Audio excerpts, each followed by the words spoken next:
जम्मू कश्मीर में अलग अलग विभाग एक के बाद एक प्रोटेस्ट पर, धरने पर जा रहे हैं।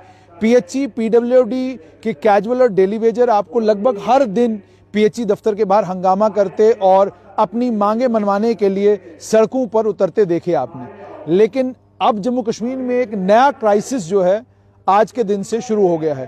क्राइसिस ये है कि जहां पर भी बिजली में कोई फॉल्ट आया है, कोई दिक्कत आई है, वो फॉल्ट रिपेयर नहीं होगा। आपकी बिजली पूरा दिन बंद रहेगी और बंद रहने का कारण ये कि जम्मू कश्मीर की सरकार के समक्ष इन पावर डेवलपमेंट डिपार्टमेंट के, मैं डिपार्टमेंट की बात इसलिए कर रहा हूं हालांकि आज कॉर्पोरेशन बन गई है, एसएसआरबी के द्वारा ये लोग रिक्रूट हुए, सरकारी मुलाजिम रिक्रूट हुए और पावर डेवलपमेंट डिपार्टमेंट में मुलाजिम हुए।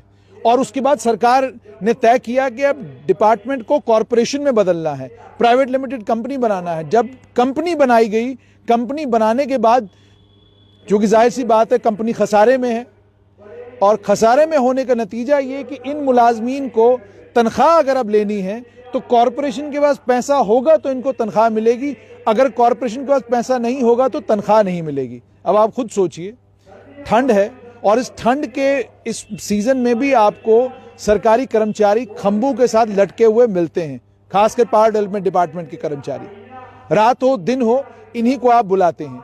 फ्रंटलाइन वॉरियर्स ये लोग हैं।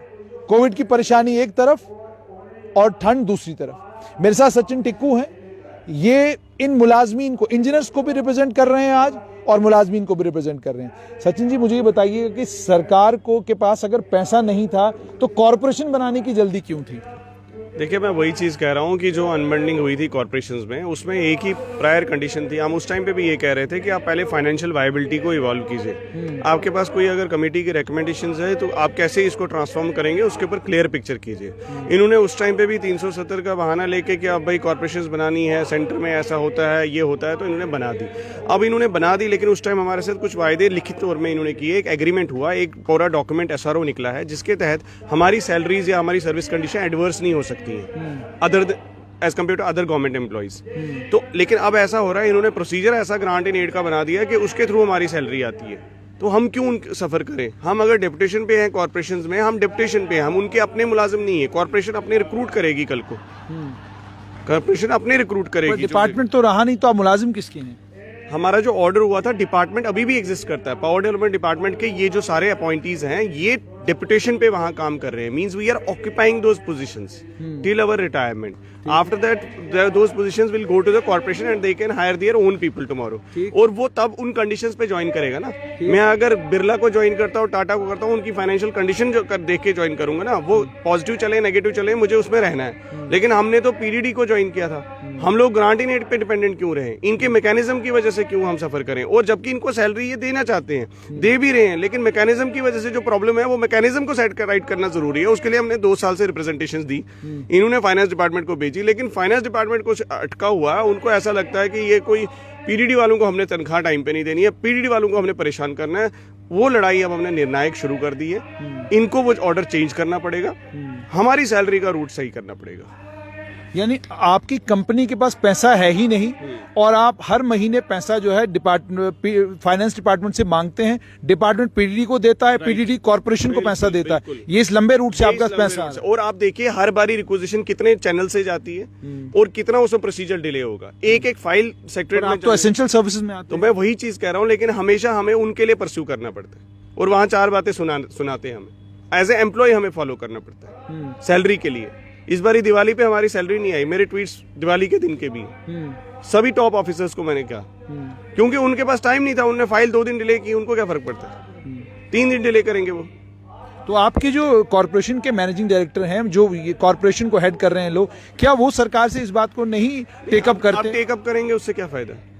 मैकेनिज्म तो कोई, देखिए पहले ऐसा हुआ कि सरकार जो हमारी पीडीडी थी ना, उन्होंने फाइनेंस डिपार्टमेंट के साथ 2 साल से 2 बजट में टेकअप किया। 19 से लेकर अभी तक 2 बजट पेश हो गए। दोनों बजट में ये कोशिश की गई कि इसको मैकेनिज्म को चेंज किया जाए। मैं कह रहा हूँ ना, पीडीडी की इच्छा है ये चेंज करने की, क्योंकि उनको पता है 20,000 मुलाजिमों का ये प्रोसीजर नहीं अडॉप्ट किया जा सकता। 20,000 मुलाजिम को इस प्रोसीजर से नहीं दे सकते हैं, क्योंकि उसमें और भी टेक्निकल इश्यूज है। लेकिन वो फाइनेंस डिपार्टमेंट ये है कि टस से मस नहीं होता। उन्होंने सोचा कि ऐसे ही रखना है तो ऐसे ही रखना चल रहा है। संजय, मुझे बताइएगा कि अब कॉर्पोरेशन को पीडीडी लोन देता है जिस लोन से आपको तनख्वाह मिलती है, या ग्रांट है जिस ग्रांट होती है? अच्छा ये ग्रांट इन एड है, चाहे उसमें बाकी भी चीजें आती हैं, हमारी सैलरी भी उसमें डाल दी गई है। अच्छा, तो उनकी मन करेगा 5 साल के बाद बोलेंगे ग्रांट बंद कर देंगे। तो क्या ये तनख्वाह सिर्फ जेईयू की आ रही है? सभी की, चाहे वो डेली वेजर है उसकी भी ग्रांट सही निकलती है, अच्छा, चाहे वो चीफ इंजीनियर है जो भी कॉर्पोरेशन में है, हाँ। यानी ये दिक्कत सबकी है। सबकी है। तभी लेकिन- तो आज सारा मुलाजिम जूनियर इंजीनियर से लेकर नीचे डेली वेजर से लेकर चीफ इंजीनियर में बैठे हुए हैं, अच्छा, चीफ इंजीनियर भी यहाँ पर बैठे हुए हैं स्ट्राइक पे। तो मैनेजिंग डायरेक्टर साहब जो आए थे वो भी तो पीडीडी से ही निकल कर मैनेजिंग डायरेक्टर पीडीडी के नहीं है, वो आईएएस ऑफिसर है।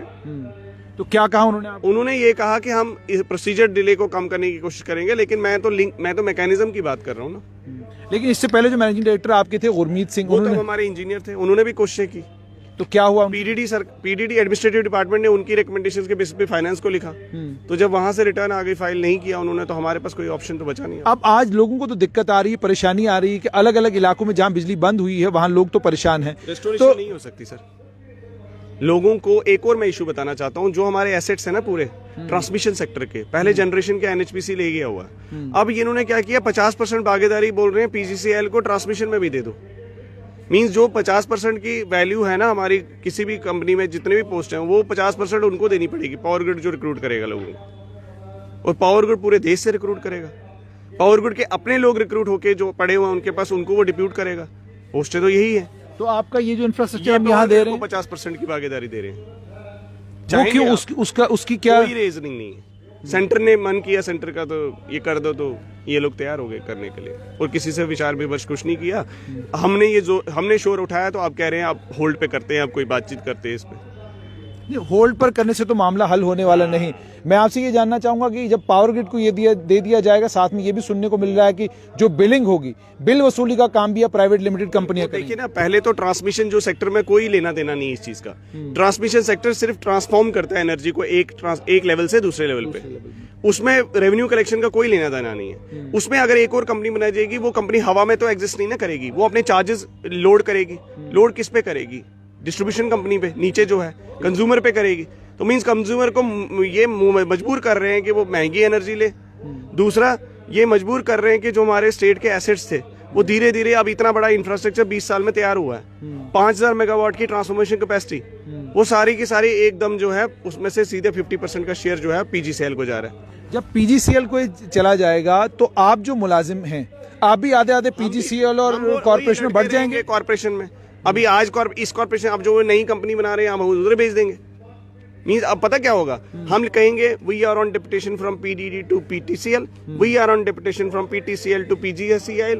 मतलब हमारी ना डेपुटेशन पे डेपुटेशन चलाते हुए, फिर हमने, आप खुद सोचे उस पेपर को कहां से चलना पड़ेगा हमारी सैलरी के लिए। मींस वो नई कॉर्पोरेशन से पहले पुरानी कॉर्पोरेशन में, फिर वो चल के जाएगी पीडीडी में, फिर वहां से रिवर्स रूट से भी इसी तरह इसमें सैलरी आएगी। तो सचिन जी, आज कितने मुलाजमीन हैं जो स्ट्राइक पर हैं? क्या कश्मीर जम्मू से कुपवारा तक सारी जगह स्ट्राइक है। किश्तवाड़ में ब्लैकआउट हो गया है, क्योंकि वहाँ रेस्टोरेशन रात भर बारिश, ये प्रॉब्लम्स, वेदर एडवाइजरीज वहाँ पे ज्यादा है, उसकी वजह से वहाँ रेस्टोरेशन इफेक्ट हो गई है, पावर इफेक्ट होती जा रही है। गवर्नमेंट टाइम वेस्ट कर रही है। गवर्नमेंट ने आज भी यहाँ पे नुमाइंदे को भेजा था, वो थ्रेट मारने के लिए भेजा था। उन्होंने क्या थ्रेट दिया? यही थ्रेट किए थे, आपको टर्मिनेट कर देंगे। ये जो सारे 10,000 लोग यहाँ इकट्ठे हुए हैं, तो ये तमाशा देखेंगे। वो थ्रेट दे रहे हैं आपको, यानी आपको हटा दिया? बिल्कुल। वो ये सोचते हैं कि ये बाकी जो बैठे हुए हैं, बिजली जो चला रहे हैं, ये जो ग्रिड है, ये एकदम कोई चला लेगा, बाहर से आ जाएगा कोई। तहसीलदार चला सकता है ये बिजली, तहसीलदार चला सकते हैं, एसडीएम चला सकते हैं। धमकी देने की जरूरत क्यों सरकार को? उनको लग रहा है कि जोर के डंडे के जोर पे ही ऐसा चीजें हम तोड़ सकते हैं, जबकि ये जेन्युइन 2 चीजें हैं, इसमें कोई 1 रुपए का भी एक्स्ट्रा बर्डन नहीं है। सचिन जी, मुझे साथ में ये भी बताइएगा कि जैसे आप कह रहे हैं कि आईएएस ऑफिसर आपके मैनेजिंग डायरेक्टर हैं, क्या ये सही है? बिजली विभाग और बिजली कॉर्पोरेशन का मैनेजिंग डायरेक्टर एक आईएएस ऑफिसर बनाना, क्या ये सही? सभी इश्यूज पे बात हुई है। मैं वही कह रहा हूँ ना, दीज आर, ये जो आज गुस्सा है, ये 2 डिमांड्स तो हम सरकार को एक मौका दे रहे हैं। डिमांड्स तो हमने 10 रखी है, हम सिर्फ 2 कह रहे हैं। प्रैक्टिकली हमें उनका इलाज करके दे दीजिए, जो नासूर बन चुकी हैं। ऐसे तो इतनी बीमारियां हैं। आपने कहा सैलरी, और दूसरी एक सैलरी, और ये जॉइंट वेंचर को स्क्रैप कीजिए, जॉइंट वेंचर को स्क्रैप कीजिए और सैलरी दीजिए। अगर मान लीजिए सरकार कह देती है कि हमने स्क्रैप नहीं करना, पुलिस का बाहर बंदोबस्त भी देखने में आ रहा है। हाँ तो ठीक है, मेरे घर पे पुलिस लगा दी इन्होंने, मेरी माताजी फोन कर रही थी, तो इससे क्या होगा? बिजली का मुलाजिम बिजली चला रहा है, हम कोई सब्जी नहीं बेच रहे हैं। मगर ये सब करने की जरूरत सरकार को क्यों पड़ रही है? आप सरकार को लग रहा है कि हम सरकार तो एनएचपीसी को अभी फोन आ रहे हैं मुझे किश्तवाड़ में, एनएचपीसी को बोल रही है कि भाई बिजली वाले स्ट्राइक पे हैं, आप लोग टेक ओवर करो। मीन सरकार ये सोच रही है अब सेंटर के साथ हमारी यारी है तो हम किसी को भी, एनएचपीसी आएगी अभी यहाँ पे, मुझे लगता है, मुझे देखूंगा वो कैसे पावर रिस्टोर करेंगे। सरकार एनएचपीसी से कह रही है कि आप पावर रिस्टोर करने का काम कीजिए। तो मैं बात करा सकता हूँ, सरकार के इंस्ट्रक्शंस है वहाँ पे। पर इतनी एरोगेंस की क्या जरूरत है सरकार को? आप तो सरकार के ही मुलाजिम हैं, इतने लंबे समय से इस डिपार्टमेंट को चला रहे हैं और जो इंफ्रास्ट्रक्चर आपको मिला उस इंफ्रास्ट्रक्चर के बावजूद चला रहे हैं। वाजिब सवाल हमने 2 किए हैं, उनके बिल्कुल 1 घंटे में सोल्यूशन हो सकते हैं और सारी जनता भी आराम से सो सकती है, बिजली मिल सकती है और किसी को कोई परेशानी नहीं होगी। सिर्फ 2 चीजें, तनख्वाह हमें अभी भी मिल रही है लेकिन तरीकाकार उसका बदलना पड़ेगा, उसमें 1 रुपए किसी का एडिशन नहीं है, कोई कमी नहीं है। दूसरा, ये पावर ग्रिड का वेंचर इनको स्क्रैप करना पड़ेगा क्योंकि ये हमारे यूनियन टेरिटरी के हित में नहीं है और हमने इनको पॉइंट्स के साथ बताया है। भाई हम इतने आंखें बंद करके अपने एसेट्स थोड़ी इनको दे देंगे। ये अगर प्राइम मिनिस्टर रिकंस्ट्रक्शन प्रोग्राम में ये बना है, 80,000 करोड़ का package Modi honourable prime minister ने हमें दिया ना, उसका मतलब ये था कि हमें ये सारे एसेट सेंट्रल गवर्नमेंट के मतलब कंपनीज को देने थे बाद में। हो तो यही रहा है ना अल्टीमेटली। मींस इतने साल में जो एसेट्स बने वो हमारे नहीं है, उनमें जो मुलाजमत होगी वो हमारी नहीं होगी, उसमें हमें बांटना पड़ेगा पावर ग्रिड के साथ 50% बेसिस पे। तो क्यों हम इसको इग्नोर करें? मैंने हक और हकूक की लड़ाई हमेशा लड़ी है आपके साथ, आप बाकी भी लोग मुझे देखते रहते हैं। मैं जब भी ऐसा कोई होगा, हम कोई भी स्टेप लेने के लिए तैयार हैं। हमने आज डेमोक्रेटिक तरीके से ये स्टार्ट किया बैटल, इसको जीत के रहेंगे हम। तो आप सुन रहे हैं कि जम्मू कश्मीर की सरकार क्या कर रही है। जम्मू कश्मीर की सरकार के सामने इंजीनियरों ने और पावर के बाकी मुलाजमीन ने सिर्फ 2 मांगे रखी हैं। एक मांग ये कि आप जो नया जॉइंट वेंचर करने जा रहे हैं उसको स्क्रैप कीजिए, और दूसरा ये तनख्वाह का जो ज़ाब्ता आपने बनाया है उस ज़ाब्ते को आप ठीक कीजिए। मगर सवाल यहाँ पर यह है कि वो तमाम पॉलिटिशियंस, वो तमाम पॉलिटिकल लीडर्स आपको लगभग हर प्लेटफॉर्म पर नजर आते हैं, हर तरह की बात करते नजर आते हैं, चाहे वो बीजेपी के हो, कांग्रेस के हो, नेशनल कॉन्फ्रेंस के हो, पीडीपी के हो, वो आज इन कर्मचारियों का समर्थन करने के लिए यहां पर क्यों नहीं है? क्या उन्हें ये कर्मचारी इंपॉर्टेंट नजर नहीं आते? क्या उन्हें नहीं लगता कि अगर पावर डेवलपमेंट डिपार्टमेंट के एक मुलाजिम को ये बात समझ आ रही है कि यूनियन टेरिटरी के हक में नहीं है कि जॉइंट वेंचर हो, यूनियन टेरिटरी के हक में नहीं है कि ये सारा इंफ्रास्ट्रक्चर यहां से उठाकर एक प्राइवेट कंपनी को दे दिया जाए, तो क्या ये बात जम्मू कश्मीर के उन राजनेताओं को नहीं समझ आ रही है जो सुबह से लेकर शाम तक कभी 370 की डुगडुगी बजा रहे होते हैं, कभी रिजर्वेशन की डुगडुगी बजा रहे होते हैं, कभी कोई और डुगडुगी बजा रहे होते हैं? सवाल यहां पर यह है कि आज ये सारे मुलाजमीन स्ट्राइक पर हैं और स्ट्राइक पर जाने का इनका आपने वजह भी सुन ली कि स्ट्राइक पर जाने की वजह क्या है। अब नतीजा क्या निकलेगा वो आने वाले दिनों में देखना होगा। मगर एक आईएएस ऑफिसर का यहां आना और इतनी बड़ी तादाद में जो कर्मचारी यहां बैठे हुए प्रोटेस्ट कर रहे हैं, इनको ये कहना कि आपको गिरफ्तार किया जाएगा, आपको डिसमिस फ्रॉम सर्विस किया जा सकता है, साफ तौर पर यह दर्शाता है कि सरकार कर्मचारियों को लेकर जो सरकार के मन में भाव होना चाहिए था वो भाव नहीं है। और साथ में यह भी साफ तौर पर दर्शाता है कि वो नेता जो जम्मू कश्मीर की बात करते हैं और जम्मू कश्मीर को एक नया जम्मू कश्मीर बनाने की बात करते हैं, उनका यहां पर ना होना भी यह दर्शाता है कि उन्हें आम जनमानस से कोई लेना देना नहीं, आम जनमानस की कोई फिक्र नहीं है। किश्तवाड़ में आज बिजली बंद हुई है, उसको लेकर भी अभी आपने सुना कि पावर के कर्मचारी ये कह रहे हैं कि वहां एनएचपीसी से कहा जा रहा है कि आप टेक ओवर करें और आप यहां पर बिजली रिस्टोर करें। जम्मू कश्मीर की सरकार आखिरकार कर क्या रही है? और नेतागण जो रैलियां करने में व्यस्त हैं, उन्हें क्या समय नहीं लग रहा कि यहां आकर देखें कि पावर डेवलपमेंट डिपार्टमेंट जिसे अब कॉरपोरेशन बनाया गया, उसके मुलाजिम आखिरकार परेशान क्यों हैं?